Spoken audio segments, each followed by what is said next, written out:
morning, everyone. Sorry.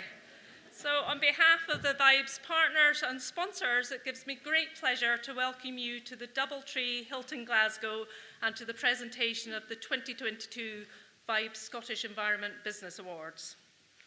So it's lovely to see so many of you here, both new and familiar faces. It's especially nice being able to bring people back together, having had to have a break from our traditional awards ceremony for the past 2 years. So like most organisations, we found that there were both advantages and some challenges of going virtual during the pandemic. But I'm pleased that we're still able to offer online options today, and a very warm welcome to those watching our live broadcast. So despite the exceptional circumstances experienced by the Scottish business community since we last met, what hasn't changed is their commitment to put the environment into the heart of their operations. The standard and the quantity of entries that we received both this year and during COVID has been exceptional. So I'd like to thank all of the applicants over the past few years for their efforts. And to the 2022 finalists, my congratulations. It's already an exceptional achievement to be shortlisted for a Vibes Award, whether you take home one of our lovely trophies today or not. And you're sending the message that we all need to hear, that that's what's good for the environment can also be good for business. So thank you for all your hard work in combining competitiveness for a respect for the environment, and I wish you well on your journey to your continued journey towards environmental excellence and net zero. So the Vibes partner organisations and I are delighted that you're with us today to celebrate the great achievements of all the businesses in the room, and I wish them all best of luck. So I hope you all enjoy the occasion. So now can you please put your hands together to welcome your host for the 2022 Vibes Scottish Business Awards, well-known face on BBC Scotland and BBC Alba, Anne McAlpin.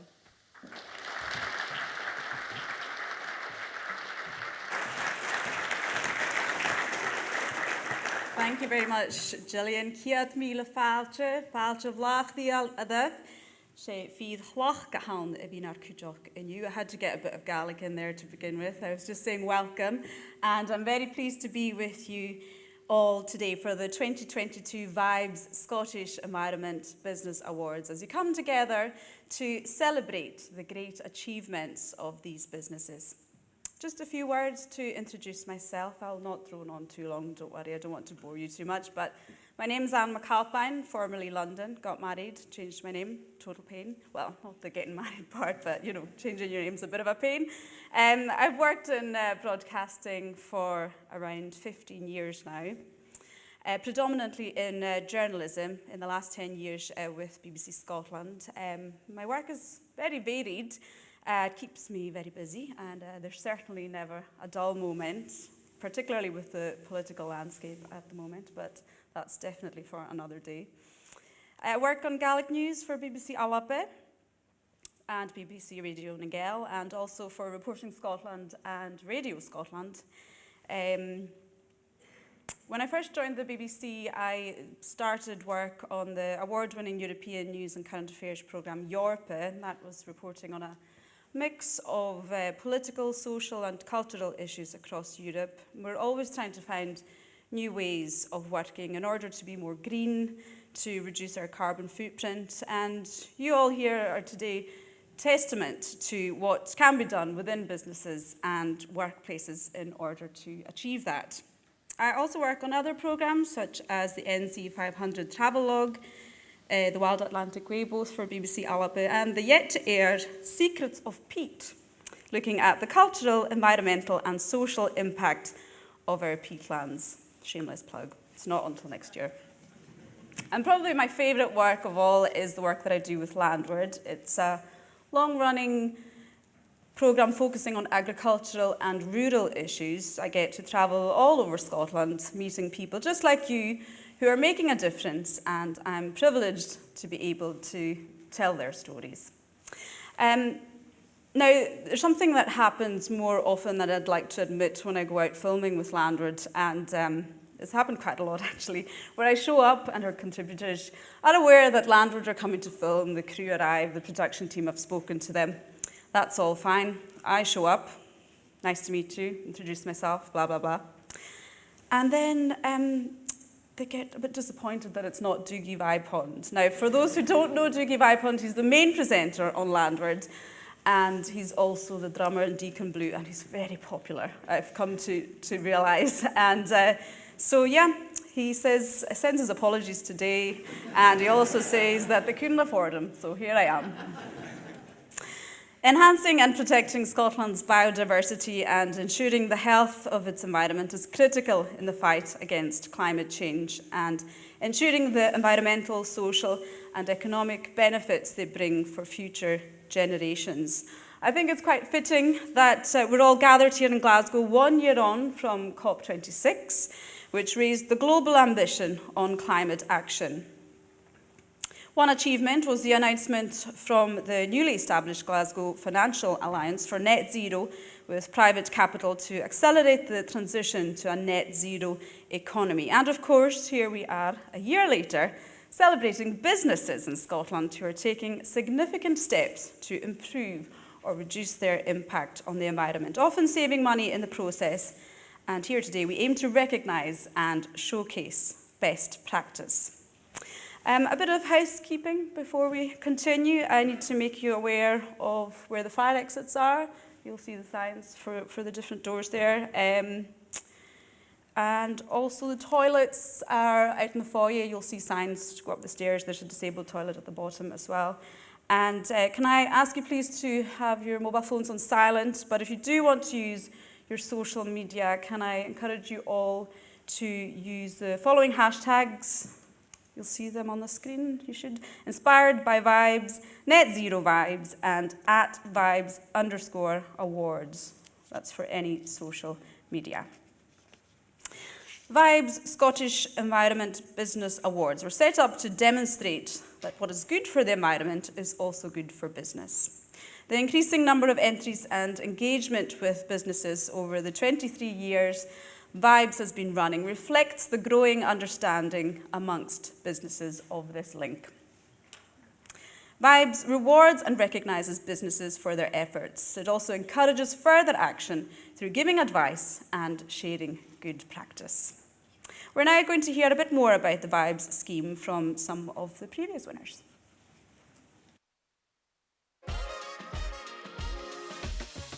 So the Vibes Awards are all about rewarding and recognising businesses who can show the benefits of the environment and how that's linked to economic and social success.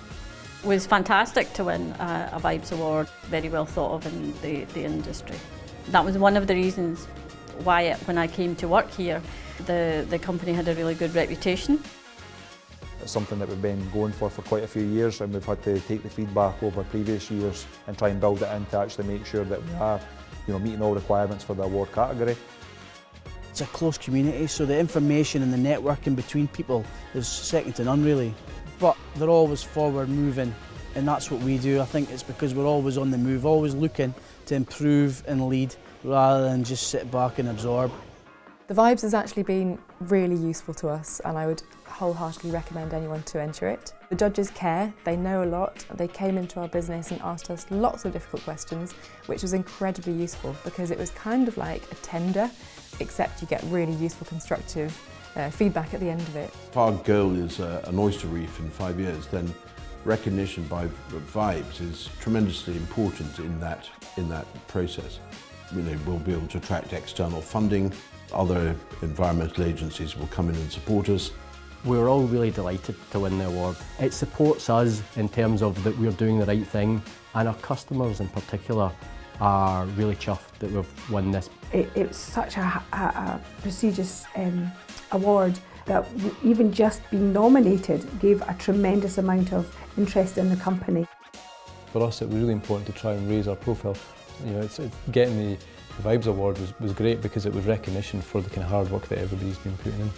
It's always nice to receive recognition for effort you've put in, and especially where you feel you've achieved something and done something that no one else is doing and possibly very few others are even trying to do. We display it prominently and with great pride.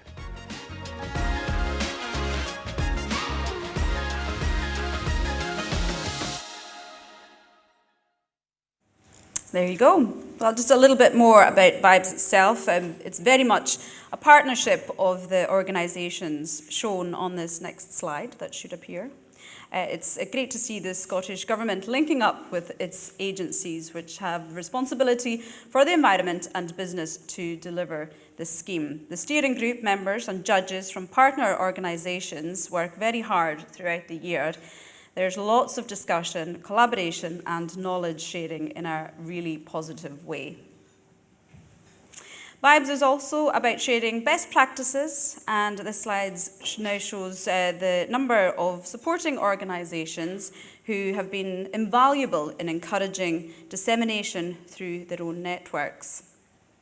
And finally, this event wouldn't be possible without the financial generosity of Vibes sponsors. Vibes is extremely grateful to event sponsors Jeeves Brothers, Pernod Richard and Stirling University Management School for making this event today possible.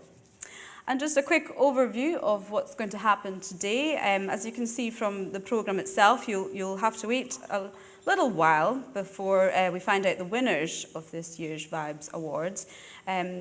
To start things off though this morning, we're delighted that Mr. Richard Lockhead, MSP Minister for Just Transition, Employment and Fair Work is joining us today. So please welcome to the stage Mr. Lockhead to deliver the keynote address.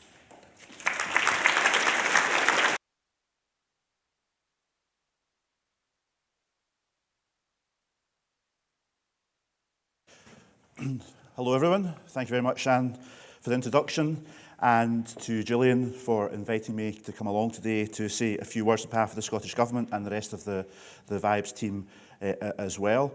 It's really good to be here in person. It's great to see you all, and these fancy tables looking very nice. And I'm delighted there's a little Speyside dram on your table as well, because I'm the MSP for Speyside, so even though I can't stay for lunch, I'll be nicking mine and having it later tonight. And, you know, the last couple of years, I've had the privilege of contributing towards this event, but I've had to sit in my home office, put my mobile phone onto its little stand, put my shirt and tie on, and my shorts or tracky bottoms, whatever, and record my contribution speech. So it's great, I'm sure you all feel, to be back together in the same room after 2 or 3 years of what we've been through. And it's really important for this event to take place because we've got to acknowledge and celebrate businesses that are taking action, the length and breadth of Scotland, action that can support our economy, bring benefits to the wider community, as well as to lead the way on tackling climate change and reaching net zero. And there's a power of work that's been taking place for many, many years, recognised by this event. And actually, just watching the video there, I'm a former Environment Secretary, so I'm very familiar with many of the businesses that have been winning those awards, as well as many of the people in the room today and the organisations represented as well. So Bay Fish and Chips and ACS, who actually I just visited a couple of months ago. Diageo, of course, Vegware. It's great to see them up there. It brings back memories to me because I've visited many of those businesses over the years as a minister. But today I'm here as Scotland's first Minister for Just Transition, as well as employment and fair work. So my focus is on the manner in which we deliver net zero in Scotland. The way in which we ensure that we deliver a net zero which is climate resilient, but also the journey towards the net zero goals, particular targets of 2045. That journey is a fair and just one for everyone in our country. We all know the world's facing so many fundamental challenges at the moment. We're recovering from COVID. We're learning to live with it. We are facing a cost of living crisis. At the heart of that is a major energy crisis, which will be affecting many of the people, indeed everyone, in some shape or form in this room today. And of course, we're dealing with the ramifications as part of that of Russia's illegal invasion and the war in Ukraine. And that's all against the backdrop of Brexit, which is impacting in our country and will continue to do so for some time as well. So there's a lot of challenges out there. And of course, the impacts of climate change are increasingly being felt right across the planet. and urgent action there is particularly needed. The UN recently reported that we're on track for global warming of 2.8 Celsius degrees, well above the 1.5 degrees that we committed to in Paris in terms of limiting global warming to 1.5. So 2.8, which we're heading for, is way above 1.5. So there's a lot to do. And I hope that all parties arrive at COP27 in Egypt to build upon the progress that was made here in Glasgow last year. Every country in the world has a responsibility to tackle the climate crisis, and Scotland, here in Scotland, we're absolutely determined to play our part. We will do our part by sharing our experiences of delivering our net zero targets at home as part of the just transition, and also by amplifying the voices of those who are often excluded from the debate. In my own view, it's my own view that many global and local challenges can and indeed must be addressed at the same time as we decarbonise our economies. The energy and cost of living crisis are among the most immediate challenges we face. In the short term, we need to be supporting people and businesses that are most in need. And the longer term solution is, of course, about becoming a net zero climate resilient economy. And the Scottish Government stresses the need for that just transition to that future. Action to tackle climate change and to adapt to climate change will transform all parts of our economy and all parts of our society.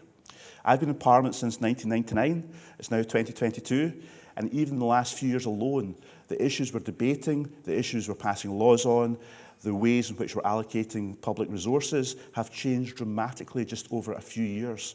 And that just shows us how quickly the agenda is changing, and we're waking up to some of these fundamental challenges that we have to face.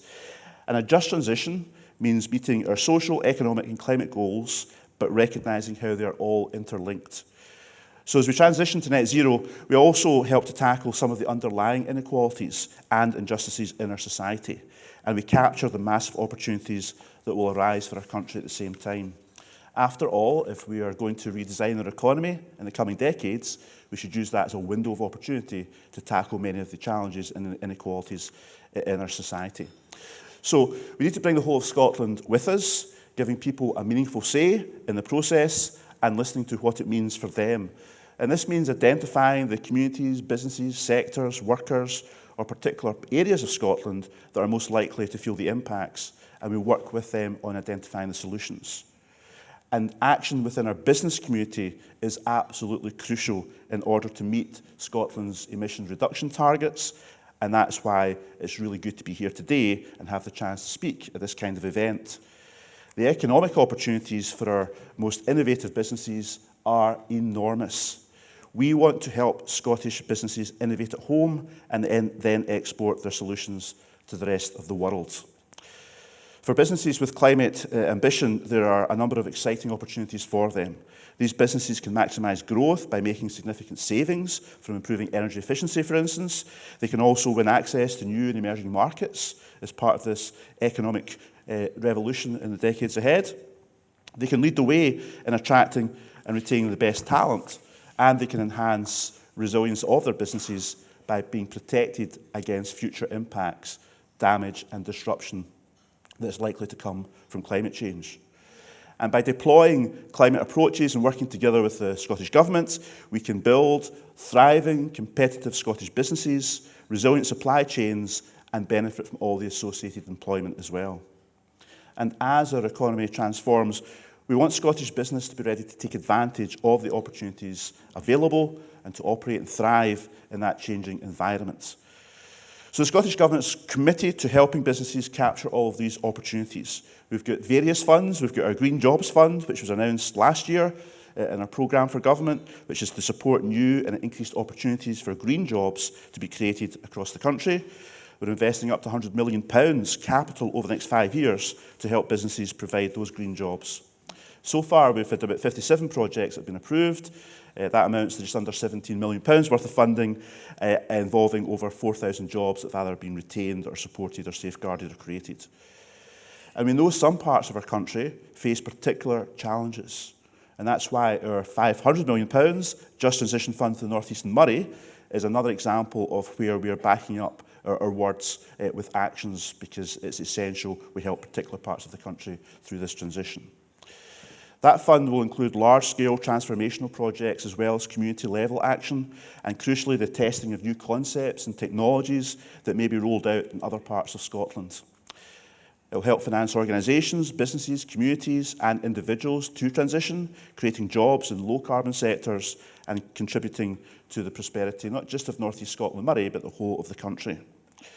We just offered our first awards just in the last couple of weeks there. We offered £20 million from the first year to these projects, but that represents over £50 million over the coming 4 years because some of these projects are multi-year projects. So one particular project, to give you an example, is CPOD by Opportunity North East, which has been granted just over £3 million to develop a centre to help accelerate the growth and decarbonisation of existing businesses as well as startups. We all know we've not done this before.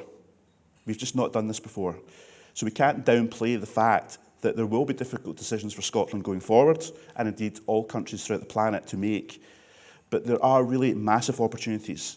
Benefits to our health and well-being, better connectivity for our communities, better housing, quality jobs, with businesses at the forefront of a worldwide energy transition. And we are so lucky in Scotland because we are blessed with an abundance of renewable energy resources. And we've already made huge strides in decarbonising our electricity generation, for instance. From 12% in 2000, we now produce roughly 100% of our gross electricity consumption from renewable resources. Again, I was in Parliament in 1999, have been ever since, and we were told these targets were unachievable, and it was a pipe dream at 12%, and now we're approaching 100%. So it can be done if we have the ambition and determination to get to places. But there is so much more potential out there for renewables to contribute towards the decarbonisation of our economy, while at the same time stimulating inward investment and these green jobs and the sustainable economic development we want to see.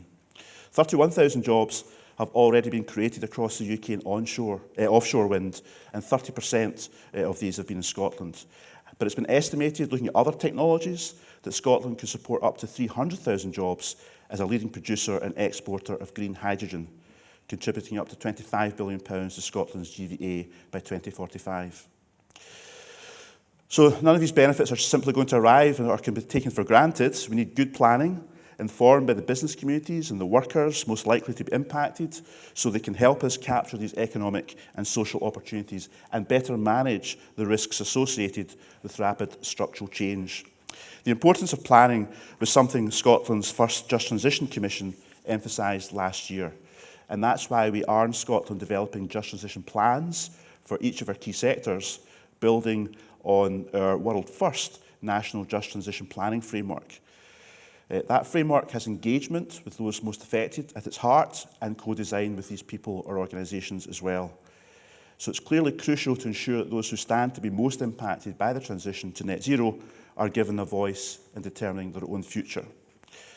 The energy strategy and Just Transition plan that goes with that is our first sectorial plan, and it will set out a roadmap for delivering on our energy ambitions for 2030. It will also lay out our vision for Scotland's future net zero energy system. Over the course of the summer, we had many meetings, the length and breadth of Scotland, face-to-face workshops and digital dialogues and so on and so forth, to input to that draft document that's going to be published before the end of this year for consultation. So please, every business and organisation in this room, contribute towards that consultation. We're in the middle of an energy crisis in one of Scotland's most energy-rich countries. So this is the time to get things right for the future, so we never find ourselves in this position again. And that's what the refreshed energy strategy for Scotland is about. And as I said before, the Just Transition plan for the energy sector will sit alongside that, given that it makes sense to publish them both at the same time. Then we'll move on to agriculture and land use, buildings and construction and transport for future Just Transition plans. And again, when the time comes in the next 2 or 3 years, please get involved in those debates and those consultations at the same time. So it's great to see a wide range of businesses here today. There's lots of great examples of the strides that are being made towards creating a net zero society in Scotland. And the seeds we sow just now, and the individual steps, small steps or big steps, that all the businesses and organisations in the room take today will bear fruit in the future. And we'll look back in 10 or 20 years and realise all those changes we made in 2022 or 2023 or 4 or whatever have made a huge difference. and we're living in a much greener Scotland. We're on our way to achieving our net zero targets. We've created hundreds of thousands of new green jobs. We're energy self-sufficient. We can afford energy. It's cheaper. It's cleaner. And we're also, as a country, making our contribution towards saving the rest of the planet at the same time and future generations. So enjoy today's ceremony and well done to all of the businesses that have been nominated or up for awards. And please continue to play your role in making Scotland a better country and a greener country at the same time. Thank you very much.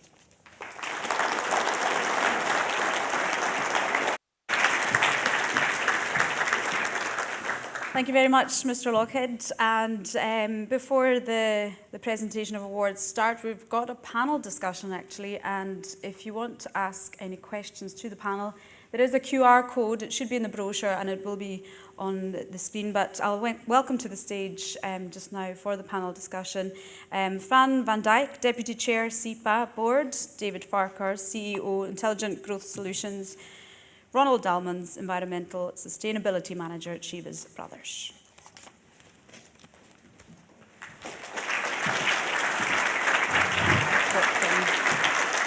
I'll take the tablet.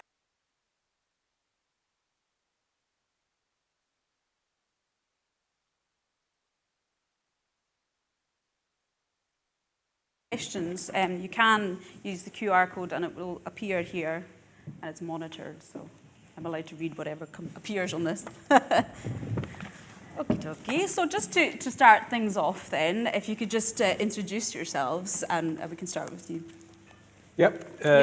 David Farquhar, CEO of Intelligent Growth Solutions. IGS is building agricultural infrastructure currently on 4 continents around the planet in order to help a transition from traditional methods of agriculture to ones that are far more sustainable by deglobalizing and relocalizing food supply chains. Good morning, Ronald Dalmans. I'm the Environmental Sustainability Manager for Shivas Brothers. We're the whiskey and gin business of Pernod Ricard in the UK. And we've been associated with the awards, I think, for over 20 years now. So an original winner back in 2001. And we've been supporting it ever since. Hi, I'm Fran van Dijk and I'm Deputy Chair at SEPA, Scottish Environment Protection Agency, if anyone doesn't know that. And additionally in my day job, I run a sustainability consultancy, helping companies make that transition for future benefit to themselves, the people who they work with in their supply chains and also their employees. Okay, so I'll start off the questions then. I'll start with yourself, David, since you're beside me. COP26 highlighted the need to accelerate action to reach net zero. What are you doing at IGS? Well, first of all, we weren't allowed into COP26. The UK government did not want to talk about agriculture or food production. So we built our own pavilion, a couple of 100 metres along the Clyde on the Broomielaw. And we had people like Secretary of Agriculture Tom Vilsack from the White House come and ask the question live on CNN, why have I got to come out of COP26 to talk about food and agriculture? With the demise of travel during lockdown, agriculture became the single most polluting industry on the planet. So what we're doing is we are, as I said earlier, deglobalizing it and relocalizing it by building vertical farms to help either the new wave of urban farmers or to help with the transition for existing farmers, either greenhouse farmers or broadacre field farmers, to massively reduce their carbon footprint.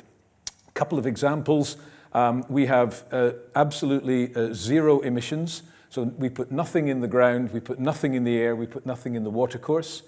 The ratio of our footprint on the earth to grow a kilo of anything compared to a field is 10,000 to 1. So in 42 square metres, we will grow the same as 4 hectares. And in terms of water use, it's 250 to 1. So a kilo of lettuce in a field needs 250 litres of water. We need 1 litre. So there are huge amounts that we can do to build a brand new infrastructure for this massive global industry. And it's absolutely essential that we do it as quickly as we can. And yourself, Ronald? Yeah, so at Shivers Brothers, we're part of a much larger organisation. So Pernod Ricard in 2019 launched its strategy for sustainability called Good Times from a Good Place. The key commitment for its own operations in that is to reduce emissions for Scope 1 and 2 by 30% by 2030. For Shivers Brothers, COP26, because we've been planning for that, allowed us to really accelerate that. So our plan is to get to net zero on Scope 1 and 2 by 2026. And that's not an aspiration, that's a plan. It's been thought through and it's been funded. And we're going to do that using a mix of different techniques. We've got sites in some very remote locations, so there'll be some early, easy drop-ins using waste-derived biofuels, for example. There'll be some electric boiler in use as well, just to give us experience in that field. But our core focus on all the other sites is around enhanced energy recovery. So there's a lot of talk about really useful technologies that we're going to use to get to net zero, but we're really passionate about efficiency first. So that's what we're going to focus on. So we've been doing a pilot at a distillery called Glentochers that's now going to be fitted with an enhanced heat recovery system called MVR, or mechanical vapor recompression.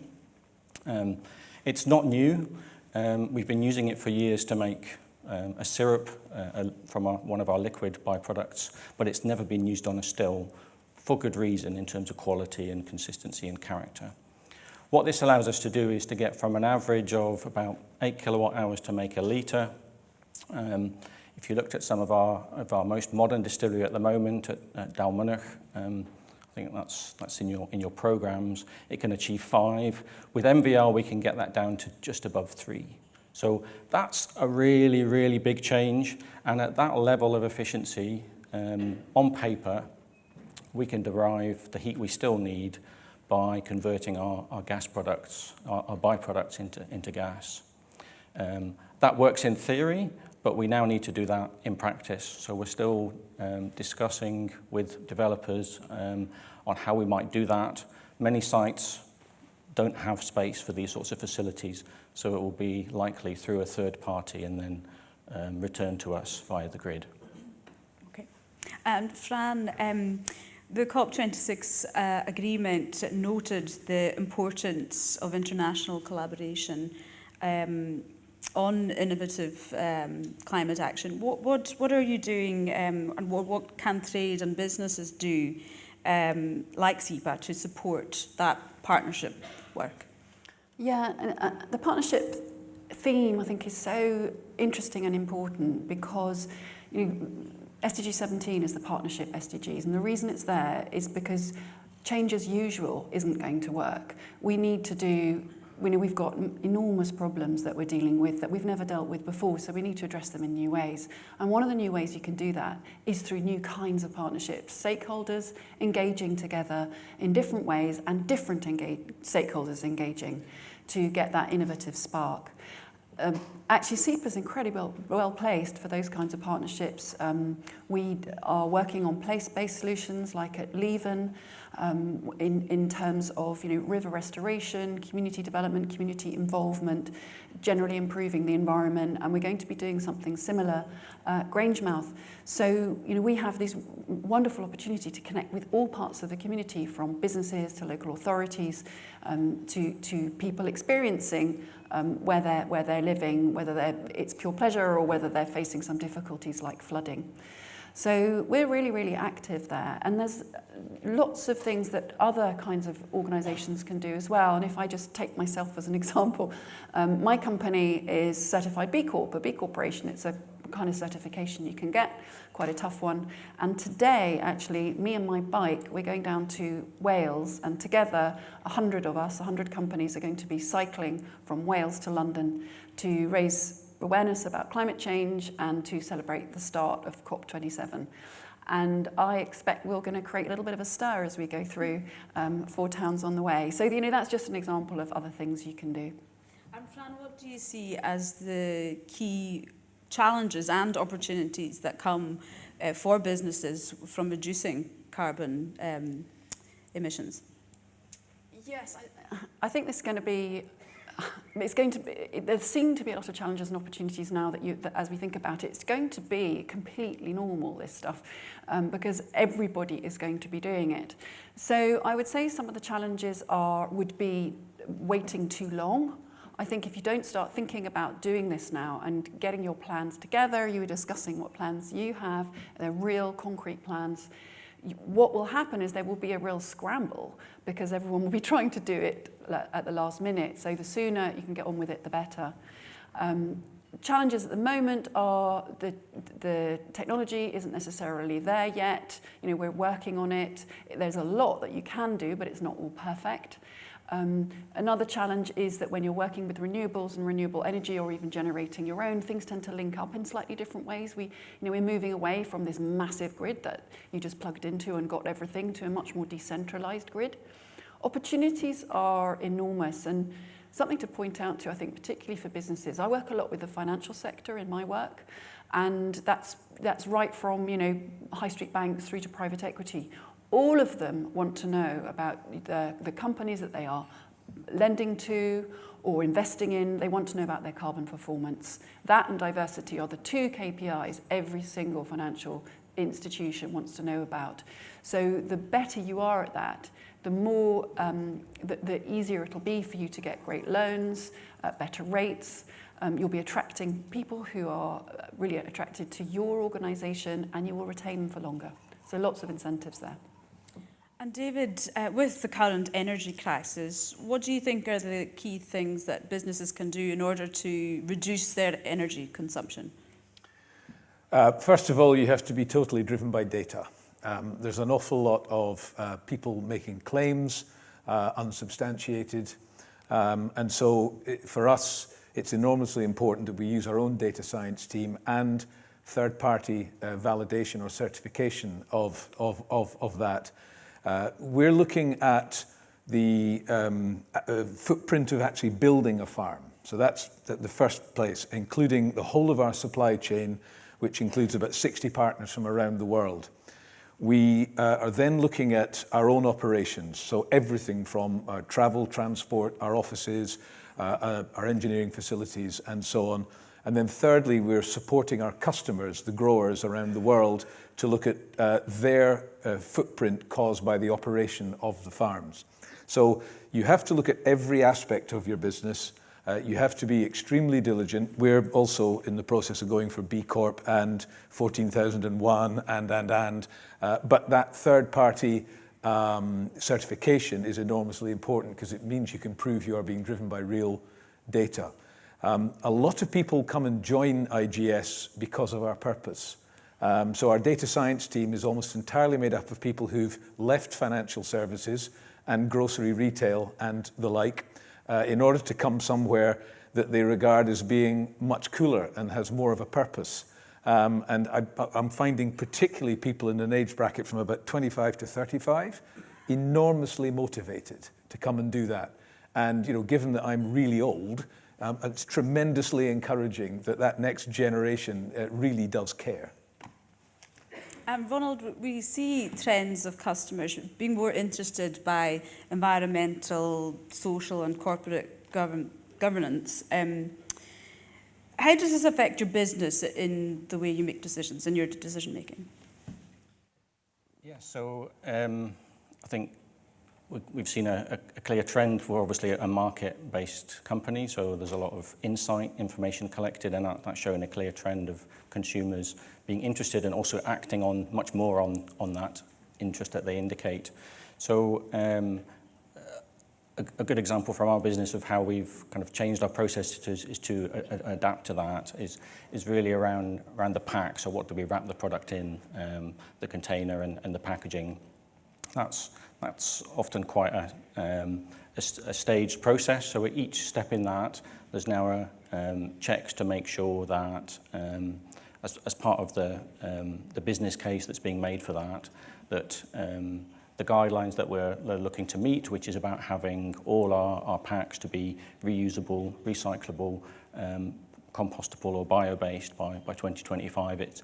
Any new pack has to meet those requirements, and if it can't do all of those, it has to improve its overall environmental footprint. That's what we're trying to achieve through that process. What kind of sits over and above that is sometimes also an ability to get people to rethink the solution entirely. So a great example that's at the moment just a trial in, I think it's in Hong Kong, is to change how we get products into bars, clubs and restaurants. Traditionally for spirit drinks, that's still in a bottle. But if you're into certain beer products, then it comes in a reusable container. So why can we not do that as an organisation? So a limited number of products in a more fast-moving environment are trialling that in Hong Kong using a partner called EcoSpirits to see how consumers are going to react to that. Because for more premium products, is that also always going to work when it's being dispensed on something that doesn't have the cachet that currently is attributed to a bottle? So that's an example how we're changing our processes. Okay, well, we've got a few questions coming in on the tablet here. This one's for you, David, from Jane Grant at Borders College. Will vertical farming be scaled in Scotland over and above what intelligent growth solutions, and what skills do you need to meet that opportunity? Well, I'm hoping that the Scottish Government, if the Minister is still there, will continue to work with us on the rollout. I have a vision for a thing called the Scottish Food Incubator Network. So just as we build accelerators and incubators for early stage tech companies who don't want a whole office, some of them just want a desk. Imagine each community in Scotland, whether it's urban, rural, on an island or whatever, had a vertical farm, and we can produce 25 tons of crop, or cleaner than organic, because we don't drive diesel tractors around tilling the soil. So we can have each tower with a 42 square metre footprint can grow 25 tonnes of crop per annum in a community. And the farm could be community owned. It could be run by maybe a group of local farmers. It will support jobs. The skill set required to answer the question is actually very low because the machine is run from the cloud. So we have what we call growth recipes. And they tell the machine what to do for a given crop at a given stage of its development. And actually, it's much less likely to introduce pests and diseases and make mistakes than if we had humans walking all over it. So every community in Scotland could have a vertical farm, and each tray that is layered inside the tower could be dedicated to a particular business, a local cafe, maybe the school, a local hotel, whatever. So there is huge opportunity to spread vertical farming in a network around Scotland, create local employment, and relocalize our food supply chains. Okay, Jane Grant, I hope that answers your question. There's a question here from Alan Hendry. How do we use procurement more intelligently to stimulate sustainable solutions? They haven't directed the question at anyone in particular, so whoever wants to take the floor with this one. I don't mind jumping in there. We do have examples of that where companies are beginning to ask their supply chains for more information, for instance, particularly on carbon. You know, they want a carbon footprint, because for most companies, by far their biggest impact actually is what we call Scope 3 emissions. So through the supply chain or the value chain, the suppliers, and also through consumers on the other side. So that is something that they're really keen to measure. And my experience of this is working with Carlsberg Group, who have developed partnerships with their packaging providers to radically reduce the emissions from packaging that is produced for the company. Quite a lot of it is returnable, but not all of it. Some of it's single trip. And they themselves have a science-based target. They've had one since 2017, committed to net zero by 2035. And they're working through their supply chains to encourage them all to have science-based targets too. Yeah, one of the things we're doing is, now that we're building on 4 continents, we're going to replicate the supply chain that we have here, which is everything ends up in Fife and then goes somewhere in the world. We're now replicating those supply chains in North America and in Asia as well. So each tower has 1,800 part numbers in it, 25,000 parts, with, as I say, around about 60 suppliers. And so we are doing an audit on each one of them and trying to localize our supply chain as much as we possibly can. We'll never get it down to, you know, right on your doorstep, but we can certainly do a lot of mitigation to reduce the footprint. I think we've got time for one more question. I'll take one from Jill Farrell, Zero Waste Scotland. And her question is, how can we ensure decision makers in all walks are putting the environment at the heart of decision making? Okay, I'll have a go. Every decision about investment that we take, whether it's investment in capital projects, whether it's investment in R&D, we have a thing called the 3 E's message. If you can't grow excellent quality food, don't plant the seed. If you cannot economically be viable, don't plant the seed. And if you're going to destroy the planet, environment, don't plant the seed. If you buy an IGS farm, plant the seed. And the 3 of those come together, but you discover they're inextricably linked. The only way to make sustainable profit in growing food is to have an eye on each one of those: food quality, economics, and environment. And for us, we have them as 3 concentric circles in a Venn diagram, and it steers every decision that we make. And if you cannot answer all 3, then it's a no. Okay, we'll take one more question, I think we've got time for. This is from Trev Gregory, how can the world's 500 million subsistence farmers who are seeing now the impact of climate change access IGS information, experience to farm in this way? There are 570 million farms on the planet. 76% of them are smaller than 1 hectare. Half of them are smaller than half a hectare. It is almost, excuse me, my mic's attacking me. It's almost impossible to automate those. So we need a completely new agricultural paradigm. We've got to forget geography. We've got to forget climate. We've got to forget, to an extent, things like soil. Soil is enormously important and incredibly valuable for some crops, but there are so many other things that we can grow in a different environment. So we have to sort of do ungeography. And if we do ungeography, then you can grow anything, anywhere, at any time of the year. And as you really start to think about that, you can make a massive transition. It's kind of agriculture 5.0. And that's what we're at the forefront of trying to drive. I'd like to put a word in for soil there. Not necessarily in terms of opposing what you're saying, but soil is an incredibly important carbon sink. So if we stop growing things in soil, it gives us the opportunity to regenerate our soil and make sure and peatland, and make sure it can absorb as much carbon as possible, because it's got a huge role to play in controlling climate change. So we're now growing trees. We've grown 6 variety of softwood, 6 variety of hardwood. And it was in The Guardian, The Times, the BBC, week before last. We're able to grow trees at 2/3 the price and 6 times faster than any traditional method. And we're working with the John Muir Trust to look at how we can use that to do montane planting and reforestation in various parts of Scotland to begin with. So not only can we grow the food, but we can help with exactly that agenda as well. So we're very excited by this. David Farquhar, Ronald Dalmot, and Fran van Dijk, thank you very much.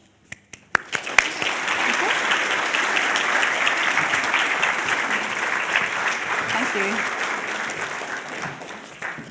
Okay.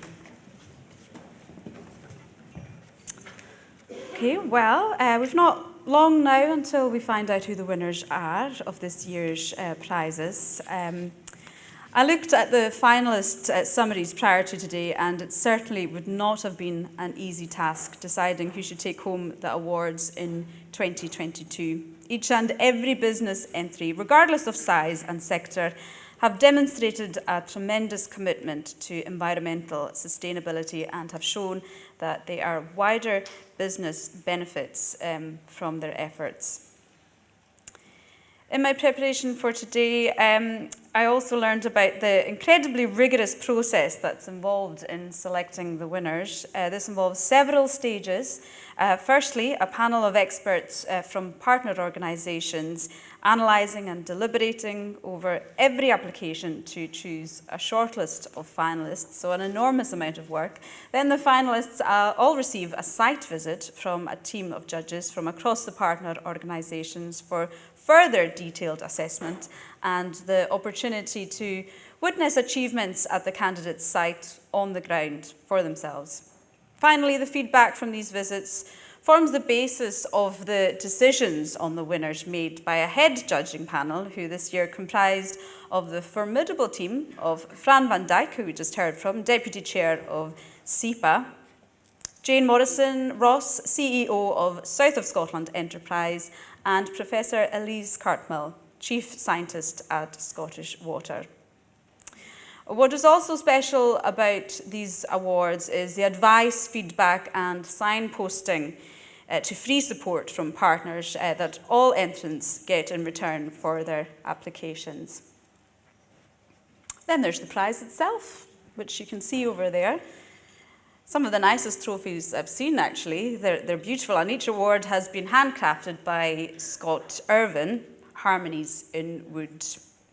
In addition to the lovely glass award, each winner will receive a framed certificate, and courtesy of sponsor Trivas Brothers, winners will also receive a bottle of our national drink, Sláinte. Okay, so now to the main business of the day. Please can I ask the Minister to come back to the stage to help present the awards alongside our partner agencies.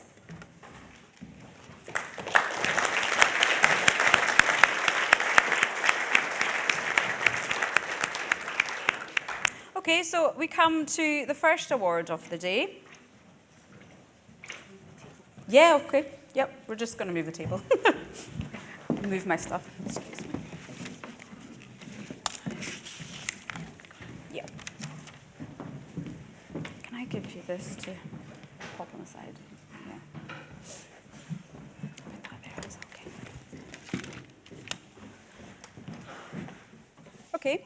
So the first award of the day is the Leadership Scotland Award, which recognises businesses with the strategic vision, people policies and management systems that enable them to continuously improve their contribution to Scotland's sustainable development goals. This award is for the holistic leadership and management of sustainability within a business across all functions. I'll just let them clear the table.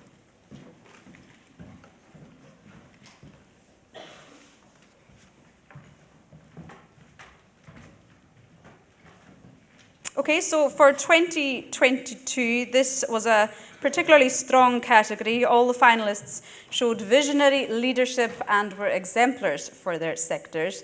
There were also some great examples of businesses working with their community to drive change.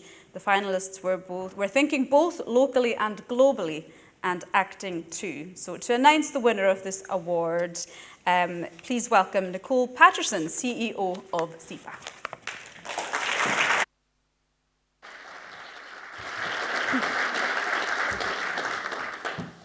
Thank you very much, everyone. I'm absolutely delighted this morning to have the opportunity to announce the winner of the very first Vibes Award today, following my own first week in post as CEO. It's been a very intensive start to my own new role, learning more about the work of Scotland's environmental regulator. And as part of this, I was introduced to Vibes, and I'm really excited to be participating in this award today and hearing so much from the businesses. SEPA, as you know, has a responsibility for managing Vibes, recognising how it supports our regulatory strategy, One Planet Prosperity, and it's one of the key tools we use to encourage businesses to go beyond compliance requirements, whilst demonstrating the associated economic and social benefits. As we've already heard from the Deputy Chair at SEPA, it very, very much fits our way of working, that sense of partnership. We recognise that it's one of the most powerful and effective ways of bringing about environmental behaviour change, working collaboratively with others, with other bodies that have influence on the business community. So I'm very much looking forward to working with Vibes partners and indeed all of you as I move forward in my own role. The effective business leadership is essential for driving the innovation and change necessary to combat our climate change challenges. So with no further ado, the winner of the 2022 Leadership Award is Bruichladdich Distillery Company Limited.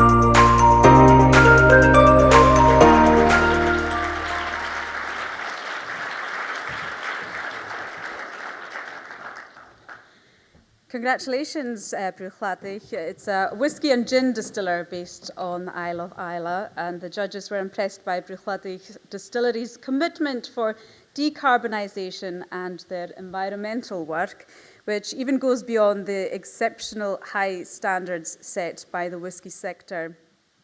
They're the first single Scotch whisky distiller in the world to receive B Corp certification.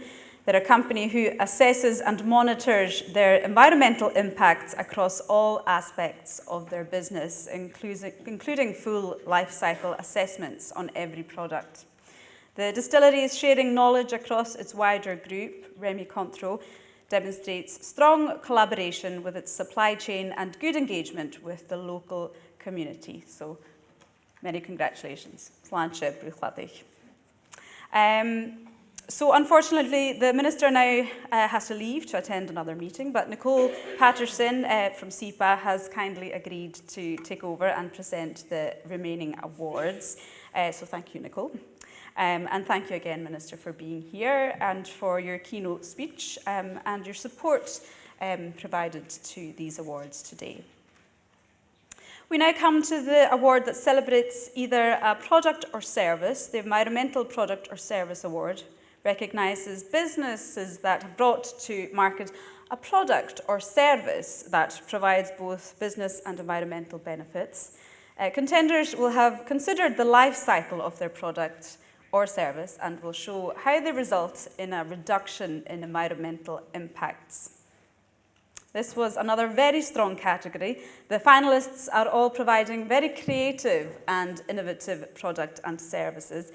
Many have found solutions to some challenging problems. Indeed, this category was so strong that it was decided to award a commendation in addition to the main winners. So to tell us who the prize winners are, please welcome to the stage, representing Vibes Partners Scottish Enterprise, Ian Carstairs.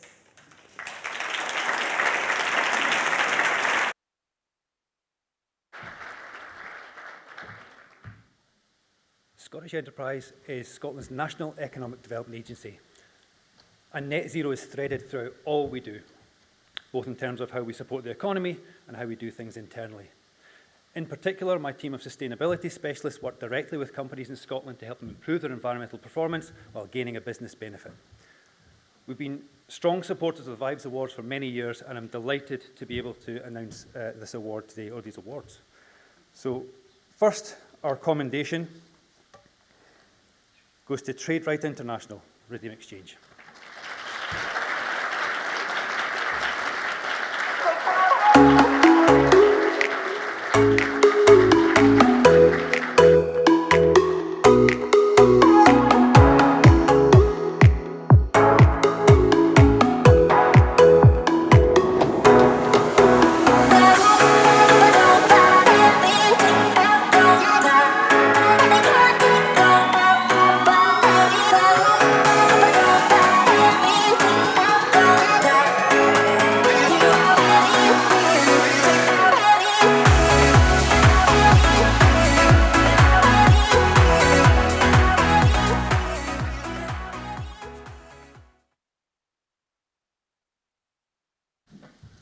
And the winner is Therma FY Eco.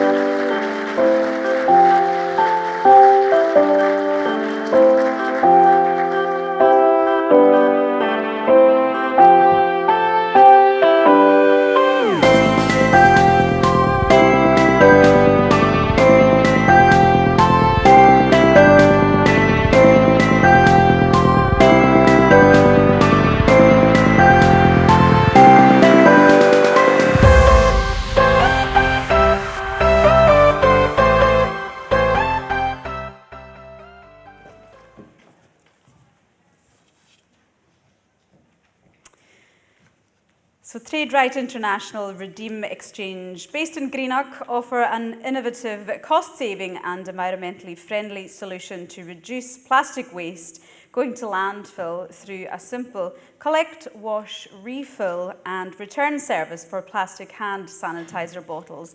By introducing a circular economy approach, they can extend the life cycle of plastic bottles by up to 50 times.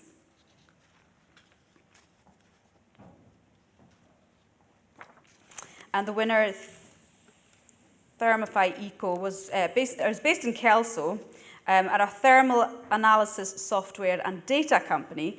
Thermify innovatively applied technology to help homeowners to identify ways to maximize energy efficiency of their homes, reducing carbon emissions and excessive use of energy. They're already achieving substantial carbon and energy savings for their customers, some of which are housing associations, and there has never been a more important time for this, I'm sure you'd all agree. And the judges were super impressed by the fact that the business was making energy efficiency much more accessible and inclusive. So many congratulations to both of you. So the next award is Adapting Scotland, and that recognises business and partnerships that are working to help society adapt to a changing climate. This could be through advice and training, through identifying risks and developing strategies to adapt, or introducing products or services that help clients manage climate risk. The contenders displayed a good range of approaches of adaptation to combat climate change. There were direct and indirect approaches, plus some examples of nature-based solutions. Adaptation Scotland provided some advice to the judges for this category. So we have a representative from this organisation announcing the winner today. So please welcome to the stage Catherine Payne, Senior Climate Resilience Manager at Sniffer.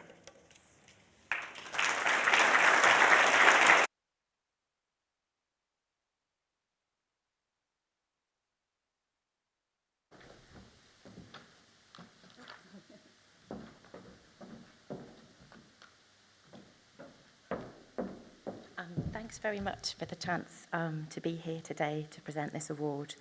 I work for the Adaptation Scotland programme on behalf of the adaptation charity Sniffer. We're a sustainability charity focused on catalysing transformational change to deliver a fair and flourishing world in spite of environmental change. We run the Adaptation Scotland programme on behalf of Scottish Government, which helps people, places and the environment become more resilient to the unavoidable impacts of climate change, such as heat waves and flooding, and helping them to flourish in spite of the climate emergency. Adaptation has long been described as the as the Cinderella of climate change. Still sitting in rags by the stove, under-resourced, underfunded and ignored, but now it is Cinder's moment to go to the ball. Because of time lags in the atmospheric system, even if we were to achieve net zero tomorrow, the world will see significant climate impacts for at least the next 30 years, risking the destabilisation of major climate features from the jet stream to monsoons. Big change is coming. Sea levels will continue to rise for at least 2 to 3 centuries after we achieve net zero. COVID has highlighted the fragility of the systems that we all rely upon. Adapting to climate change impacts, making our society, economy, places and businesses more resilient is no longer a nice to have. We have left global decarbonisation to such a late hour. Adaptation is imperative. Adaptation and net zero must go in hand as the ultimate act of self-interest. We need to do both today on a war footing. The good news is that adapting to climate impacts will help us to tackle existing threats to resilience and also existing problems from inequality to environmental degradation. And more than that, it will help make the world a better place. And I'm delighted to see so many organisations in this room that get the importance of adaptation and are applying it in the real world today. So, without further ado, the winner of the Adapting Scotland category is Highlands Rewilding Limited.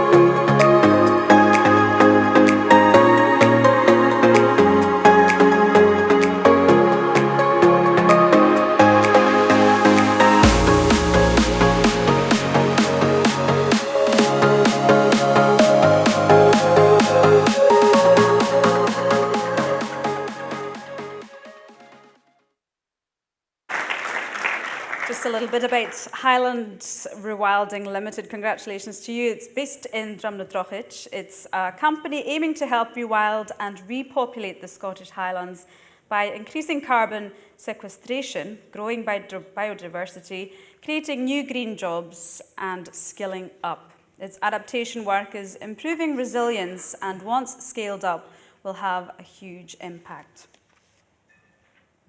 Now to Innovating Scotland. The Innovating Scotland Award recognises businesses that have improved their sustainability through the introduction of an innovative product, service, or novel business practice. They must show how this has brought business benefits and has also reduced their environmental impact or promoted sustainable consumption. Again, this was a very strong category, and the judges had much debate on who should be the winner. All finalists were providing solutions with great potential for positive environmental behaviour change and could make a significant contribution to achieving net zero. So the winner will be announced by Vibes partner Highlands and Islands Enterprise. Please welcome Audrey McKeever, HIE's Director of Energy Transition and Net Zero.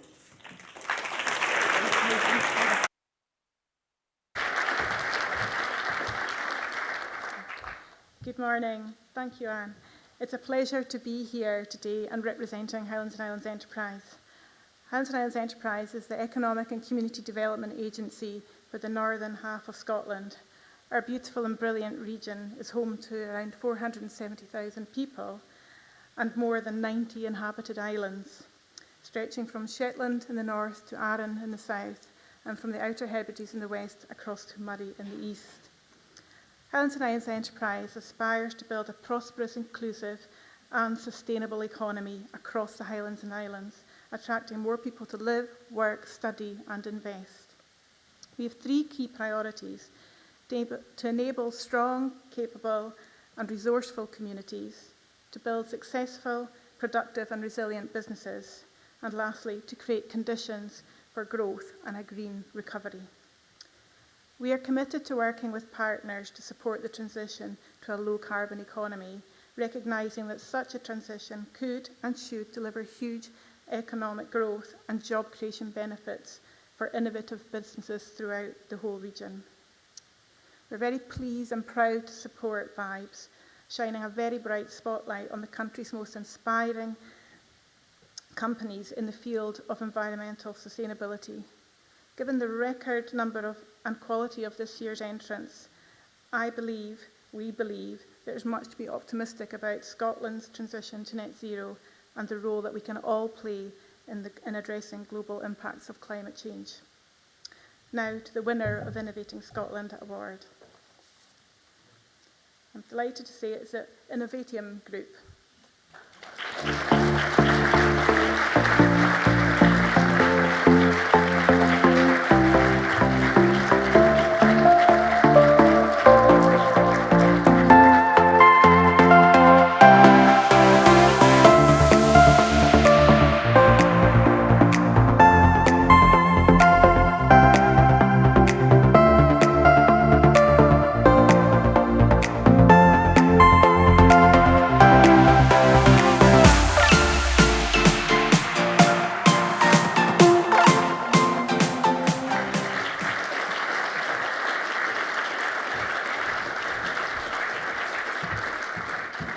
Congratulations to Innovatium Group, which has developed an innovative way of storing energy in tandem with existing engineering processes using compressed air.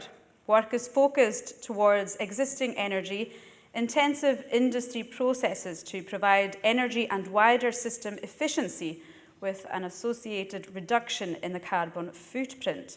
Carbon savings from trials are impressive and there is a great potential to scale up, so congratulations to them. Next up is the Hydro Nation Award. Hydro Nation, of course, denotes the Scottish Government's vision of promoting the many facets of Scotland's inherent natural wealth in clean, beautiful and infinitely useful water. The Hydro Nation Scotland Award recognises businesses, partnerships and collaborations that have developed innovative products, practices or services in the area of water treatment and water technology, which have resulted in increased sustainability. The category showcased a diversity of projects demonstrating different aspects of the Hydro Nation agenda. There are 3 finalists. The contenders comprise a company educating on seaweed production, the world's first inflatable hydro wheel, and a trust focused on environmental and regeneration outcomes. Who is more fitting then to announce this award than Vibes partner Scottish Water? Please welcome Professor Elise Cartmel. That's their chief scientist.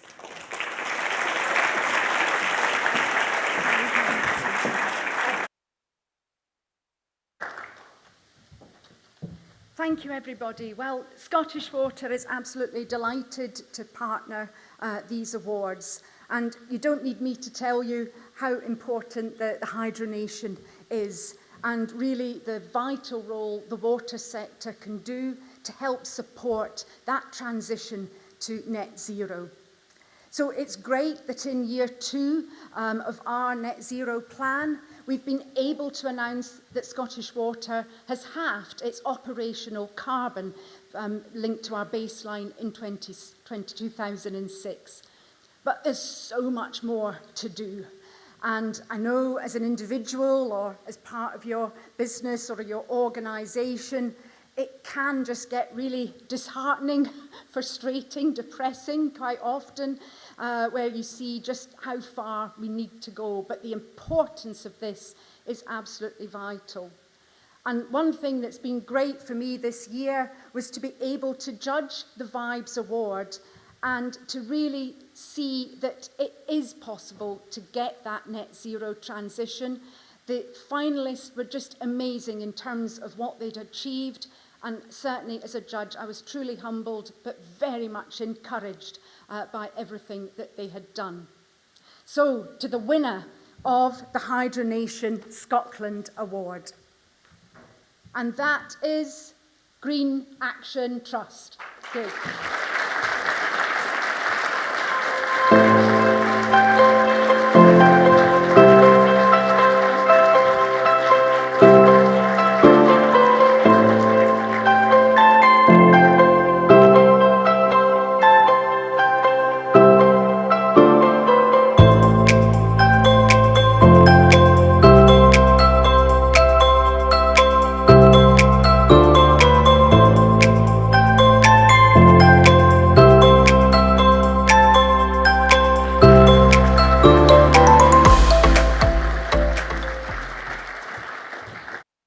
Congratulations there to Green Action Trust. They're based in Shotts and are undertaking work on derelict land that's providing what's possible in areas of socio-economic challenges. The company's surface water management and grey water utilisation is providing excellent and sustainable benefits.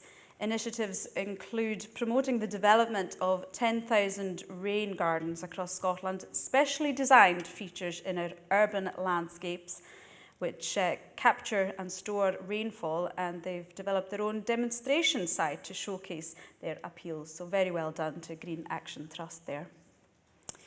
The next award is the Circular Scotland Award. This category recognises businesses that can demonstrate a circular approach to material use and business function, and or which can demonstrate how their product or services address the principles of their circular economy. This was possibly the strongest category this year, I'm told. The list of contenders demonstrated creative and innovative solutions to reduce and eliminate waste. The winner of this award will be announced by Vibes partner Zero Waste Scotland. Please welcome their Chief Executive, Ian Gulland.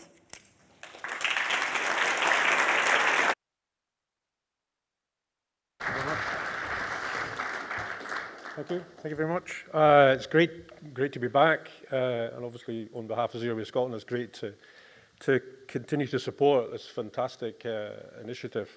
I was actually reflecting when I came in with some colleagues out in the lobby, thinking about years past, and very much I always felt a big focus, and it remains a big focus of the Vibes, is a real celebration of innovation in businesses, and it remains so, as we've seen from all the categories so far and going forward. But I think what we're now seeing is a real celebration, not just of ambition, but a celebration of the delivery of that ambition for those individual companies across Scotland. And I think that delivery of that ambition for me is really at the heart of the ambition that we all have here for Scotland in terms of our net zero transition and our contribution to ending climate change globally.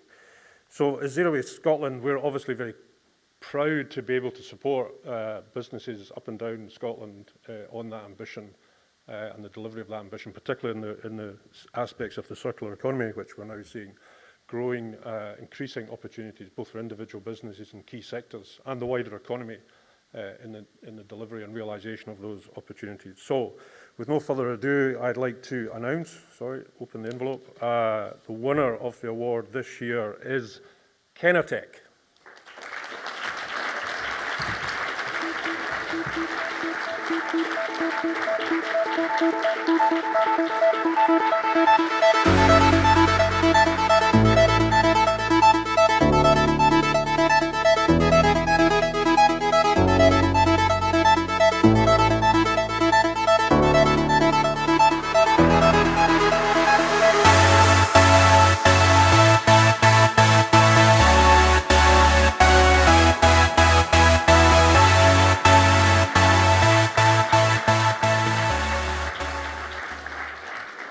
Many congratulations there to Kenatech. They're based in Edinburgh and are a supplier of low-carbon, closed-loop circular building materials.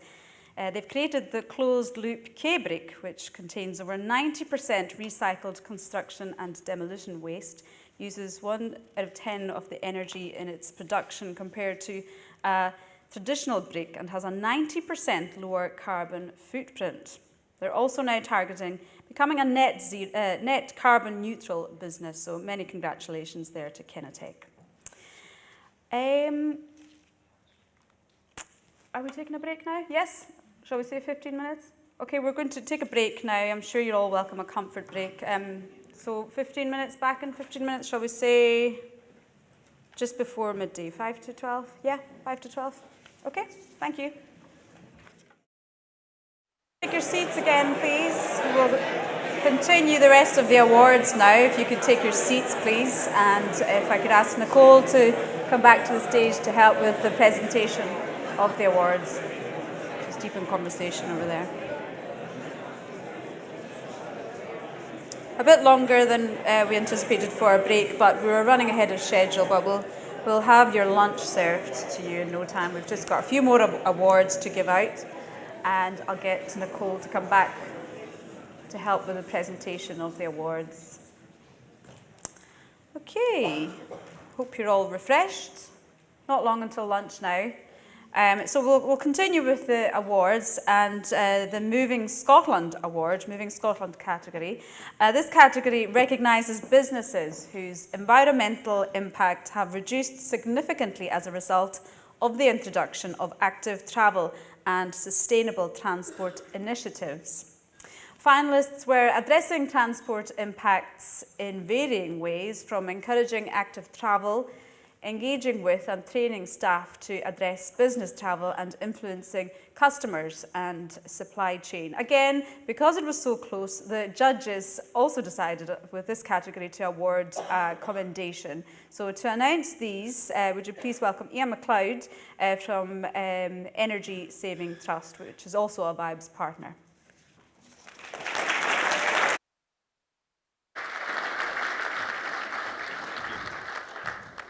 Thank you. Yeah, it's great. Energy Saving Trust is delighted to be a partner for Vibes, and it was great being part of the judging panel, getting to meet with really creative, imaginative, driven people in these organisations across Scotland who are at the leading edge of where we need to be in sort of aligning businesses with getting us towards net zero. At Energy Saving Trust, we're working to address the climate emergency by engaging with private sector, public sector, third sector organisations, as well as individual consumers. And we work with renewables, community energy schemes, district heating, home heating and insulation, and of course, transport. And our transport team has actually grown really rapidly over the last 10 years, sort of alongside the growth in prominence of transport and the challenge of decarbonising transport in the context of the climate crisis we're facing. Transport has grown to be the single biggest emitter as part of Scotland's economy. It's sitting at 36% now, so obviously a lot of work to be done on that, and it's great to be able to now take the time to sort of recognise the work of the Vibes nominees who are doing a lot in the space to get us from that 36% down to net zero. So yeah, just in terms of great to be able to recognise two, in fact. So the award for, or the commended one, is Recycle a Bike.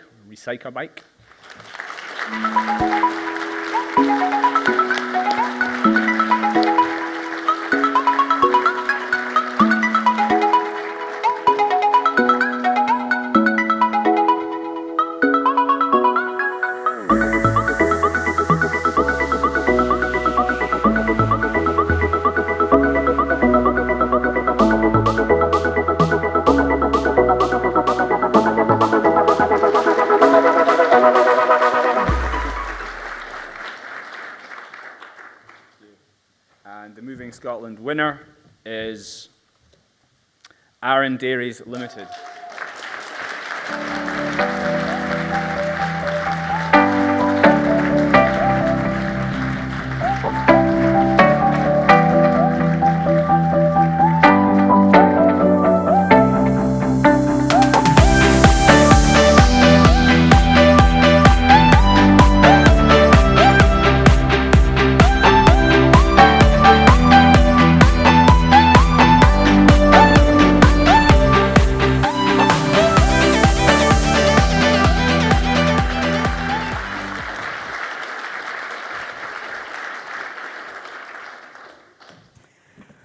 Okay, so just a little bit about these companies. Moving Scotland Commendation was Recycle a Bike. They're from Stirling, and they've got a great commitment to provide more sustainable travel options with health benefits. The judges were impressed by the business ethos and use all parts approach. They felt the business showed great engagement with the community to engender positive behavioural change. And Arran Dairies Limited showed strong commitment to developing a sustainable place-based economy in Arran. They focus on island transport reduction and demonstrate positive outcomes. They're also convincing businesses to change their transport practices on and off the island. I'll not mention Calmac there. Moving on swiftly, from transport to the Engaging Scotland Award. The Engaging Scotland Award recognises a green team or a dedicated task force within the public or private sector that channels ideas and energy into delivering pro-environmentally sustainable changes within an organisation or the community. The finalists in this category illustrated different ways organisation engage with their staff, clients, community and stakeholders to deliver change. They all displayed great communication skills to drive behaviour changes, and the winner of this category will be announced by Vibes event co-sponsor, Shiva's Brothers. Please welcome Julie Gallagher, Head of Sustainability and Responsibility.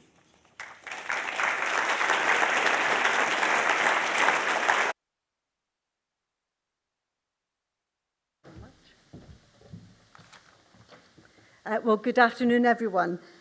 We at Shiva's Brothers have been really proud sponsors for Vibes for actually over 20 years, in fact, longer than some of our whiskies. And today, I'm really delighted to present the award for Engaging Scotland.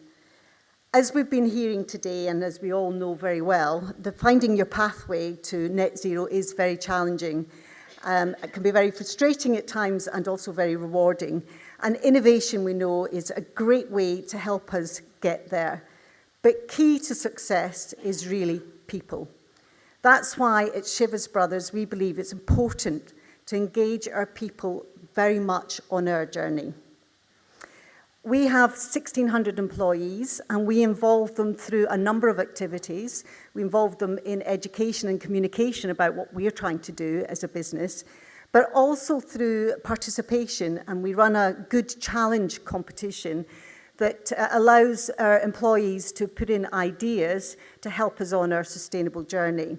And actually, last year we got 90 different ideas, many of which are fantastic, and 20 of which we're taking through the business and looking to implement. So it provides us with a great pipeline of ideas on our journey and helps engage our employees in what we're trying to do. We've also got our Shiva's Spirit of Support, our SOS volunteering programme, where we allow employees to take up to 3 days a year off to help in activities in their local community. And finally, I guess one of the other big areas we do, and we do it worldwide within Pernod Ricard, is our all-company volunteering day, Responsible All Day, where all employees can actually go out into their local communities and learn what other businesses are doing and actually help them in their activities as well in order to create a better world. Because we believe at Shiva's Brothers that everyone has a role in creating a more sustainable world. And that's why I'm particularly delighted to announce this year's winner for Engaging Scotland. And this goes to the Highland Council.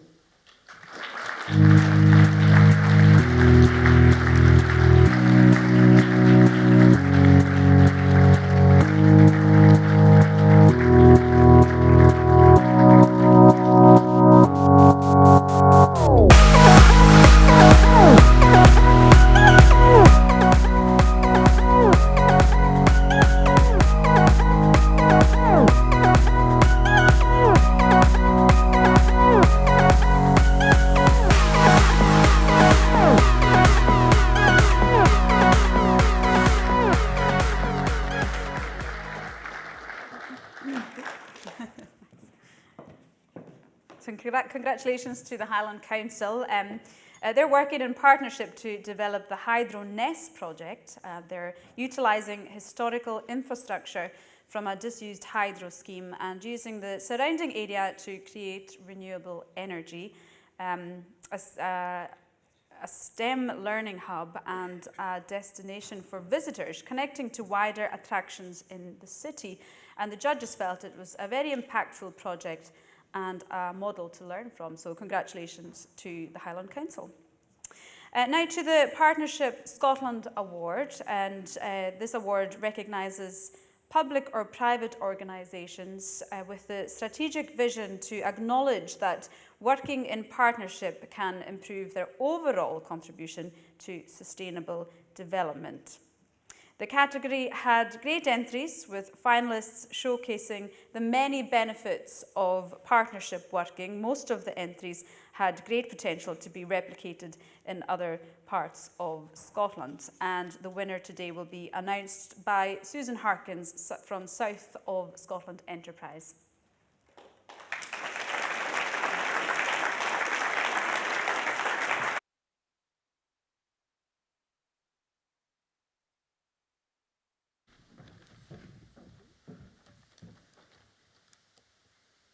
So good afternoon, everyone. We at the South of Scotland Enterprise are delighted to be part of the Vibes family. South of Scotland Enterprise shares the beliefs of the Vibes partners that protection and enhancement of our beautiful environment is an essential objective for delivering on Scotland's national strategy for economic transformation. And in fact, we have shaped everything that we do in SOSI to help that just transition to net zero. So delighted to be here today and to present the Partnership Award. Partnerships at the base of everything that we do at the South of Scotland Enterprise. We have got several partnerships on the go at the moment with Fuel Challenge, working with young people and placing them into businesses to solve some big industry challenges around net zero. We're working on graduate placements with Bright Green Partnership, again to put that expertise into business to help them with their just transition. And we also have a collaboration with Zero Waste Scotland as well. So we really value that partnership. So it's with great delight today that we're presenting that award. So, and the winner is Renfrewshire Council.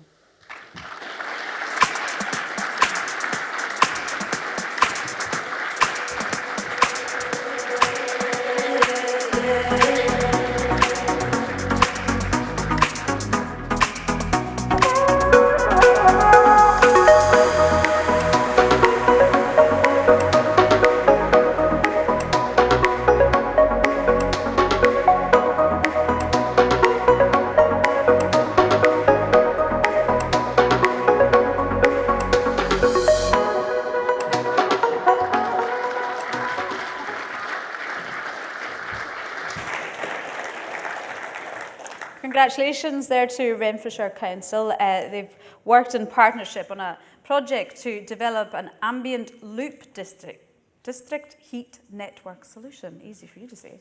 The first of its kind in Scotland, the 5th generation renewable energy network will convert treated wastewater to provide heating and hot water to nearby facilities.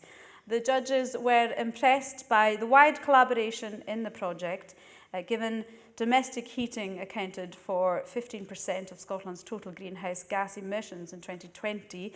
Energy efficiency is a key component in achieving net zero, and it's hoped that similar projects can be replicated around the country. So congratulations there to Renfrewshire Council.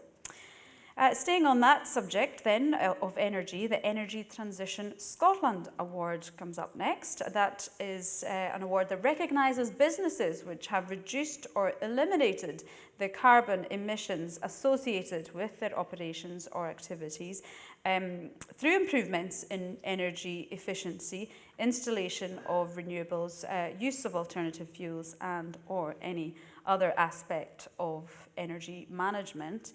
This was a new category this year that attracted a large number of entries and a strong shortlist. All finalists displayed a shift to more sustainable energy sources to reduce their energy consumption. And to announce the winner, we have a Vibes partner, the Scottish Government, Colin Sodaitis, Just Transition Engagement Lead.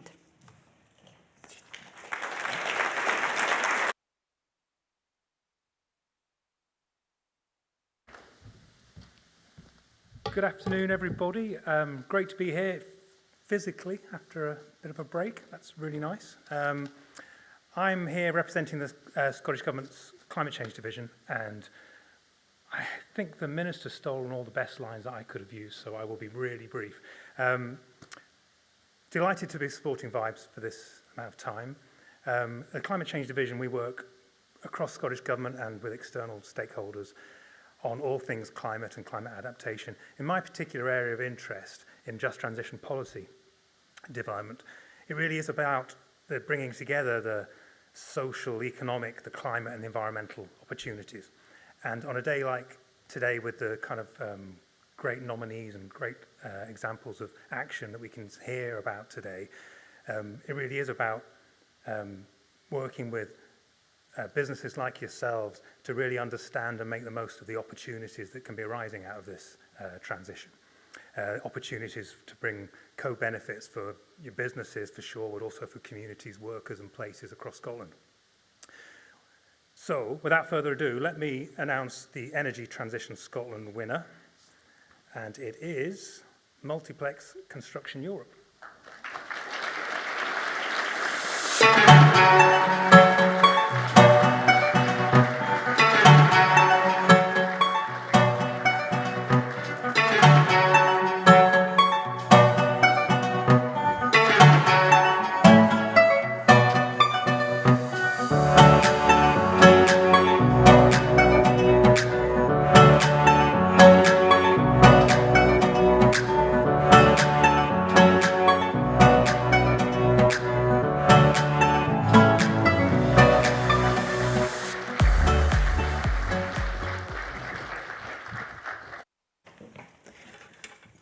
Congratulations, Multiplex Construction Europe. They're based in Glasgow and they're an international construction company. The business demonstrates great overall management of environmental impacts that's comprehensive and well structured. They aim to be net zero by 2030 on scope 1, 2 and 3 emissions and have set social equity goals to ensure decarbonisation has social equity at its heart. They're converting to renewable energy sources for themselves and taking their supply chain with them. So many congratulations there, Multiplex Construction Europe. We now have the penultimate award, Nature Rich Scotland. This is another new category for Vibes, and the Nature Rich Scotland Award recognises businesses and enterprises which are being proactive in protecting or enhancing nature and connecting people with wildlife. All the projects displayed a mix of delivering biodiversity on the ground through specific management interventions alongside great engagement with their local communities. Judges were impressed by the wide promotion and education activities exhibited by the finalists.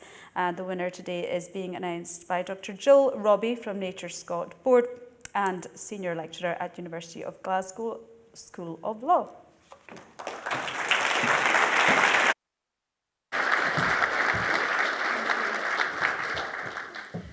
I'm delighted to be here today on behalf of Nature Scot to celebrate the efforts of Scotland's business for nature. Supporting Vibes is one part of our efforts to work more closely with the business community and connect them with nature and demonstrate the benefits nature can bring to their businesses. As you all know, nature is a critical economic asset for all of us. Scotland's natural capital is worth an incredible £273 billion. In the face of the twin crises of climate and nature, it's an asset we need to protect and invest in. There's no silver bullet to these challenges, but Nature Scot wants to work with businesses and promote the nature-based solutions that are required. Nature will have a critical role in tackling these challenges, and business has an important role to play as well. The ambition and innovation demonstrated by the entrants to the Vibes Award shows what can be done. And that gives me great pleasure to announce the winner of the 2022 Vibes Nature Rich Award. For Nature Rich is SRUC Elmwood Golf.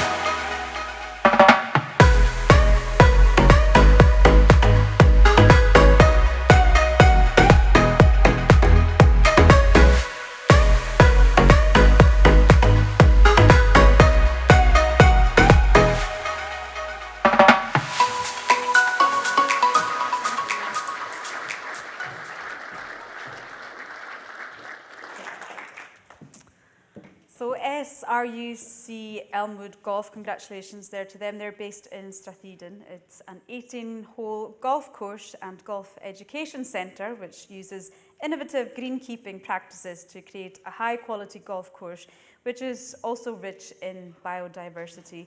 They have 4 primary objectives to achieve their sustainability goals: zero waste on site, zero pesticide use on site, increased biodiversity on site, improved sustainability of the restaurant. They're demonstrating how biodiversity can be enhanced on what is normally very intensively managed land. The judges felt that changing the golf industry's behaviours through wider education and the promotion of their approach should have a powerful and transformational impact across Scotland and the UK, of course, so congratulations to them. Okay, well, that brings us to the final category of the day and the final Vibes Award of 2022. This one is the Small Business Scotland Award, and if you're wondering why this one is kept till last, the reason is quite simple. It cuts across all the categories that have gone before and celebrates the best entry under any category from an organisation with 50 or fewer employees.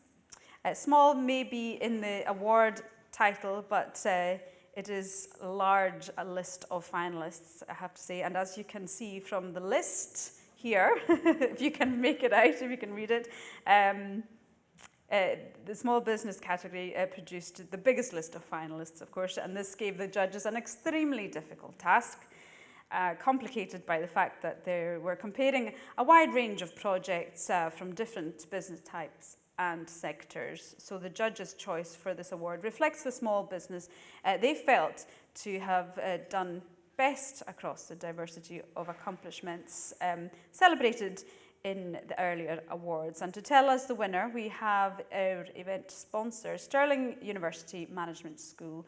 Please welcome Dr. Craig Anderson.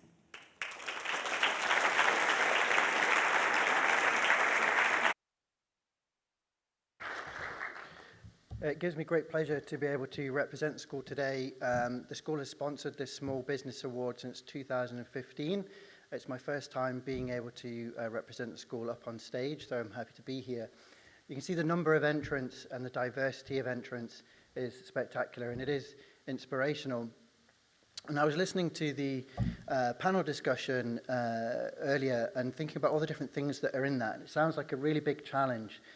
You've got net zero, we've got to deal with that. We've got triple bottom line and integrating that in practice. We've got the Sustainable Development Goals. Which way do we look? There's 17 of them.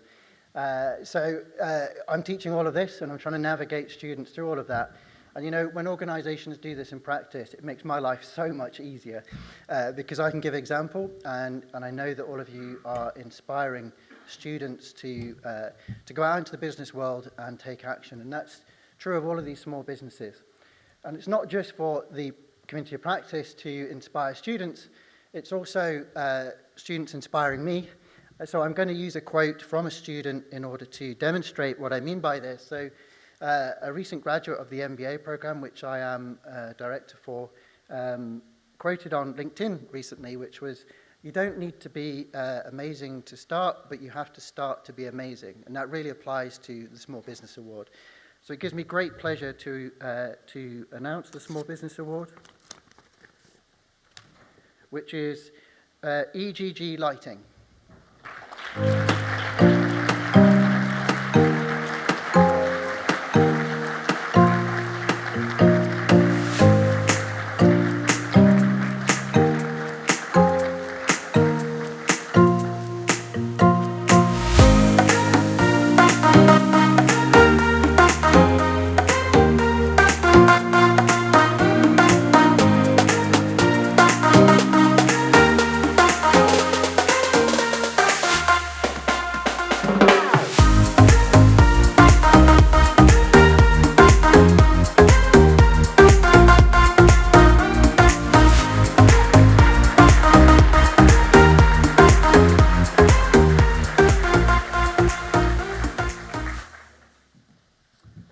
Just a few words about EGG Lighting. They're commercial lighting suppliers and electrical installers based in Glasgow, and they develop future-proof and sustainable lighting systems designed around the unique requirements of their clients.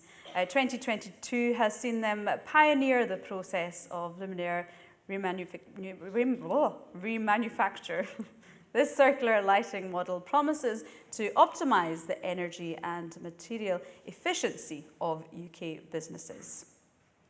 Well, that concludes the presentation. That's all the awards given out now of the 2022 Vibes Scottish Environment Business Awards. And congratulations once again to all the winners and all the finalists. And you're all winners. That's what everyone says when you haven't won. But, you know, it's...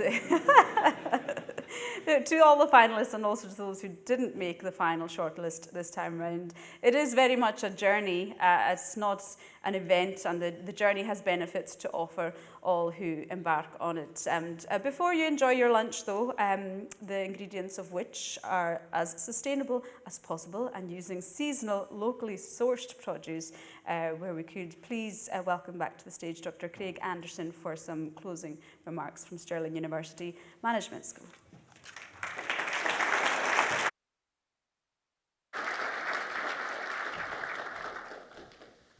So I suppose I have the task of not keeping you from your lunch too long. You'll be looking forward to that. Once again on stage, ladies and gentlemen, delegates and nominees and award winners. As I've said already, it's a pleasure to be able to be here and represent Stirling Management School on behalf of what has been, once again, an amazing ceremony. And it's brilliant that we can be here to celebrate in person. And I know before I continue that I want to recognise those award winners that have won over the course of the last 2 years, who maybe didn't get to dress up quite so sharply for the award. I'm not saying I'm the sharpest person in the room, but nevertheless, it's an opportunity to celebrate. It's an opportunity to see faces that I've seen before, and that'll be true for the rest of you as well. But we're celebrating their achievements as well today, so well done to the winners for the last 2 years. And thank you also to those who kept the event going online and supported the event in the pandemic period. We need to keep all these positive efforts going because transitioning to a sustainable economy and society is challenging. And inspirational is the word I would use to describe the Vibes Awards.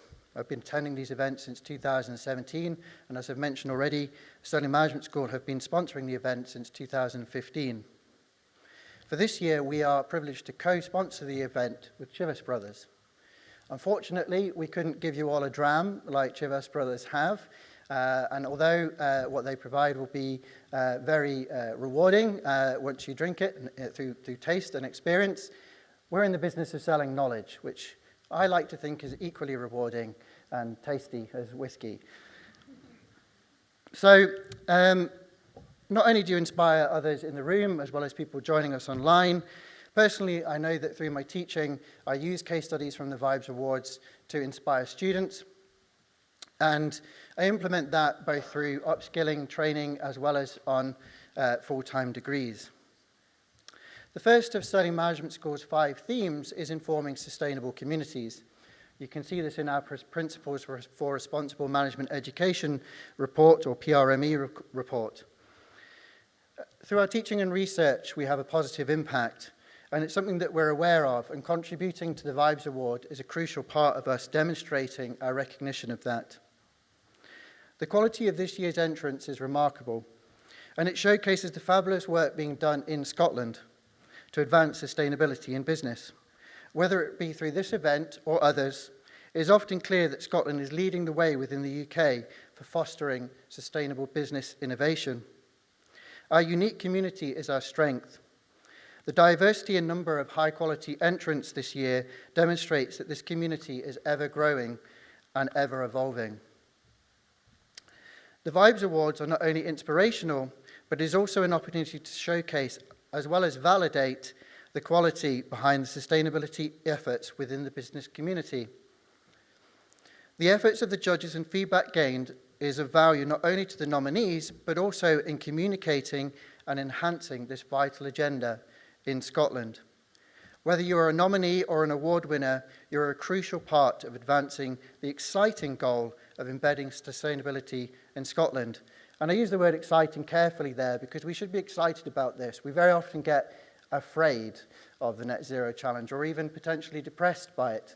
But we should see it as an exciting opportunity, and I hope that we all here do. Transitioning to a more sustainable economy is not just a challenge, though. It's essential to our society. It will require all sectors to be involved.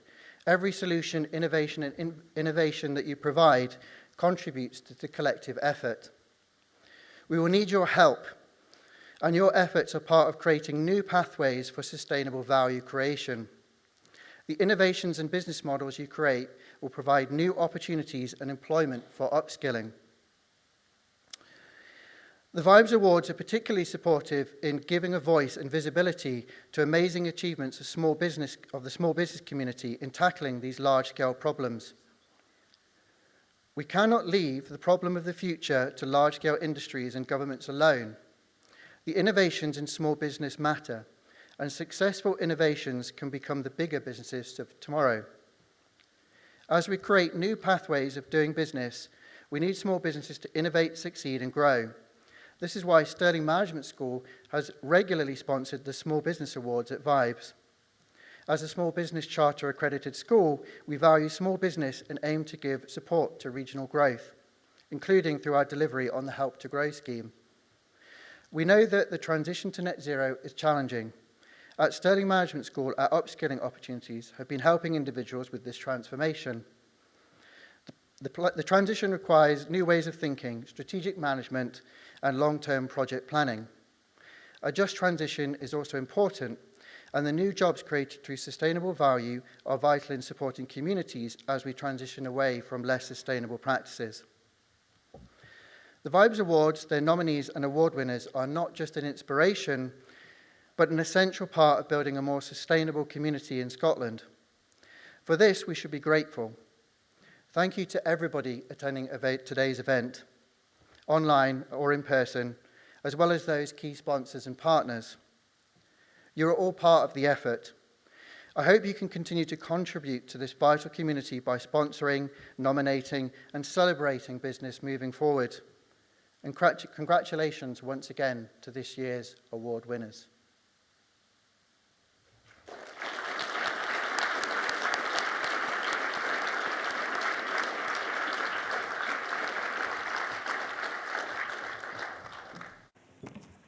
Thank you very much there to Dr. Craig Anderson from Stirling Management School. So just to applaud all the exceptional talent in this room once again, let's have a round of applause.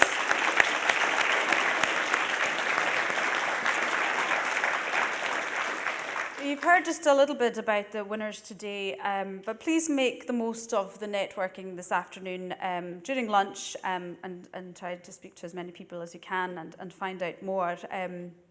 Can I also draw your attention to the rolling presentation that'll be playing during lunch, which highlights all the finalists' achievements. And on the website, you'll also find written and video case studies of the 2022 winners that'll all appear in due course and details of next year's scheme. Finalists, your feedback is being sent out out this week, so check your emails, but you'll also get a certificate. You'll receive that in the post. And just a few other quick words of thanks before we break for lunch. The staff and management here at the DT Hilton, all speakers and panellists, the Minister and presenters of the individual awards. Also Nicole Patterson, SEPA CEO, thank you for stepping in to present the awards, and for the sponsors for making it financially possible. The judges whose diligence makes the experience rewarding for all the entrants, and they've got a very difficult task and a lot of entries to sift through.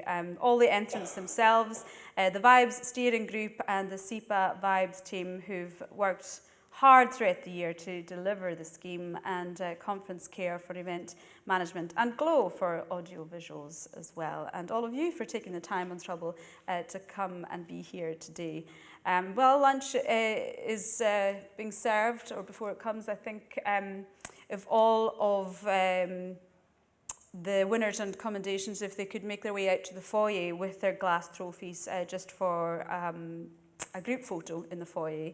And that's it from me. I hope you've enjoyed being part of the Vibes Scottish Environment Business Awards 2022, and thank you very much for having me. Bye-bye. Enjoy your lunch.